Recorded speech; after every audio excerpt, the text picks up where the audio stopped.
Guys, আসসালামু আলাইকুম। Welcome back to my channel MRM dreams blog. আজ আমি আপনাদের দেখাতে চলেছি আমার আব্বুর কষ্টে তৈরি করা ফসলি জমি। কীভাবে সে কষ্ট করে ফসল তৈরি করে আমাদের পরিবারটাকে চালাচ্ছে, সেটা আপনাদের সাথে শেয়ার করতে চলেছি। এই যে দেখছেন, এটা আমাদের মেঠো পথ। এই পথ ধরে আমার আব্বু আসে বাসা থেকে, আর এই যে পথের পাশেই এগুলো আমাদের ক্ষেতের জমি। আমার আব্বুর ক্ষেতের জমিতে কি কি আবাদ আছে সেটাই আপনাদের সাথে শেয়ার করব। আমার আব্বু সকাল থেকে সন্ধ্যা কঠোর পরিশ্রম করে এই ফসলগুলো ফলাইছে। চলুন তাহলে সেগুলো দেখি। এই যে এটা আমাদের ধান রোপণ করেছে।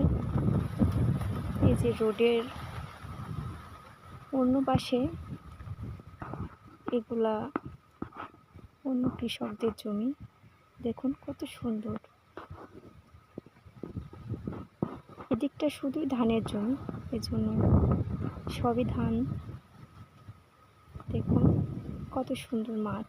যারা প্রকৃতিকে ভালোবাসে, আশা করি তাদের এই ভিডিওটা অনেক ভালো লাগবে। এই যে আজকের আবহাওয়াটাও মাশাআল্লাহ অনেক সুন্দর। আপনাদের যাদের কাছে ভিডিওটি ভালো লাগবে অবশ্যই কমেন্টে জানাবেন, এবং এই ধরনের প্রকৃতি দেখতে চাইলে অবশ্যই জানাবেন। যেহেতু আমরা গ্রামের মানুষ, গ্রামের এই সুন্দর প্রকৃতির ভিতরে আমাদের বেড়ে ওঠা। দেখুন এটা বেগুনের ক্ষেত।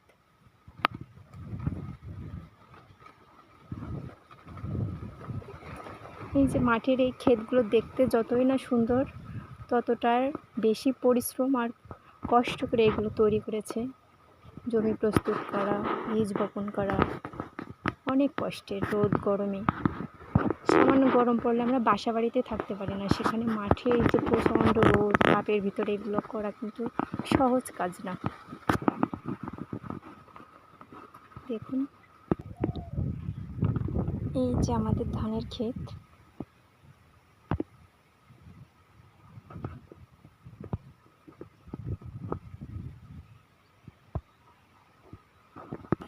এটা আমাদের বোরিং, যেটার মাধ্যমে আমার আব্বু খেতে সেচ দিয়ে থাকেন। এই যে আমাদের ফসলি ক্ষেতের জমি, এগুলো আপনারা চিনে থাকবেন হয়তো, একটু পুঁই শাক। এতে এই শীতের সময় মিষ্টি হবে। পুঁই শাকের যার বীজ বলে অনেকে, এগুলো বান দেওয়া হয়েছে, বেড করা হয়েছে। বেডের উপর আস্তে আস্তে ছড়িয়ে পড়ে ফুল হবে মিষ্টির। দেখুন এগুলো করতে প্রচুর কষ্ট আর সময়ের প্রয়োজন।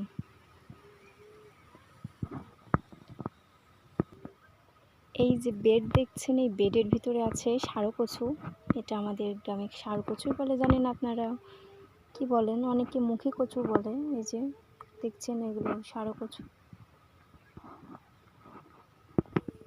এই যে এই জমিটায় ধান করা হয়েছে, সে ভাদ্র মাসে যে ধানটা ওঠে সেই ভাদ্র ধান। ধানটা পেকে গেছে। দেখুন পাখা ধানের একটা আলাদা সৌন্দর্য।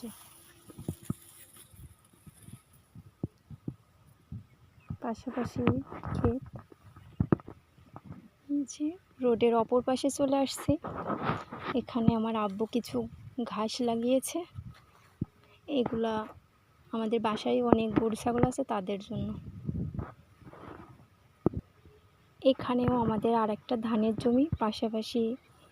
এই যে আমার আব্বু পুঁই শাক এবং ঝাল একসাথে করেছে। অনেক ঝাল হয়েছে গাছে। প্রতিদিনই আমার আব্বু এখান থেকে কিছু ঝাল বাজারে নিয়ে যায়। এই যে দেখুন কি পরিমাণ ঝাল আসছে। দেখুন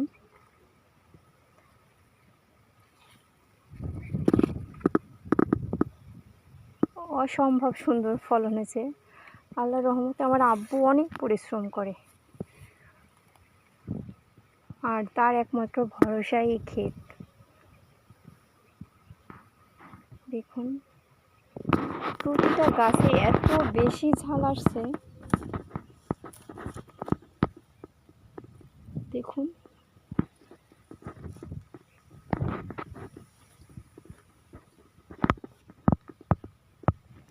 আজকের আবহাওয়াটা যে এত সুন্দর, মাশাআল্লাহ। অনেক কষ্ট করে আসছি মাঠে শুধু আপনাদের জন্য। বৃষ্টির কারণে মাঠের রাস্তায় প্রচুর কাদা হয়েছে, গ্রামের রাস্তা এখনো পিচ করা হয় নাই, যার জন্য প্রচুর কষ্ট হয়েছে। দেখছেন সবই ফসলি জমি।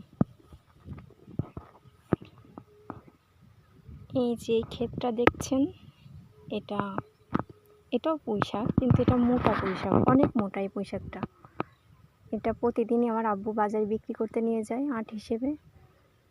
এই যে দেখুন কত সুন্দর।